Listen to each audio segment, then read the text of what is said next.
Hello, hello, hello. Good evening mga Ludinods. Good evening Philippines. Followers, friends.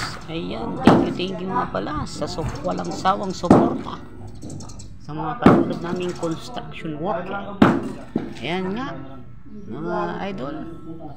Gaya ng sinabi ko, hindi tayo pwede mamili ng trabaho.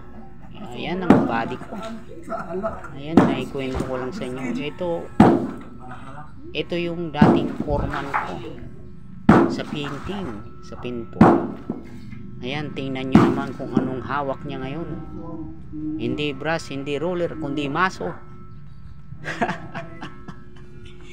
Yan guys. Ayan talaga. Ayan, contractor din sa pintura yan. Tingnan mo ngayon. Walang pili-pili kami sa trabaho guys. Ayan ang bayaw din ni Otol. Ayan, halos magkakamag-anak kami dyan lahat sa kontrata nito.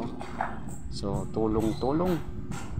Ayan dito guys, wala pa namang pipinturahan, kaya tiyaga-tiyaga kami, maso-maso, tibag-tibag dyan sa palpak na dating kontraktor. Ayan yung sinasabi ko guys. So 30 kapal niya, sulit na buo siya. Tinitibag namin ni Kayo Dolfo. Yan tawagan namin guys, Kayo. Tingnan mo. Oh ayan, yan ang bitiranong pintor yan guys. Pero ngayon tingnan mo, diba? Kaya minsan nakakaasar din yan mga nakikita nating post na ang dami ng mga maarte sa trabaho pero wala namang maibubuga pagdating sa trabaho.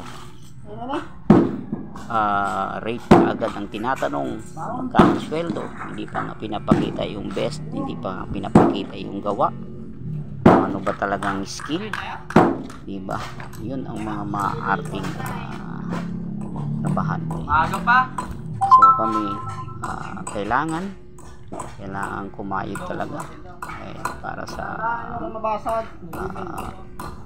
mga anak. Ayan yung ating boss. Sana yan ang ating future architect. Ayan, sana pagbigyan, pag-aaral. Okay, thank you for watching. Bye bye. Grabe, sabi ko nga cellphone. Ayan, gwapo. Thank you.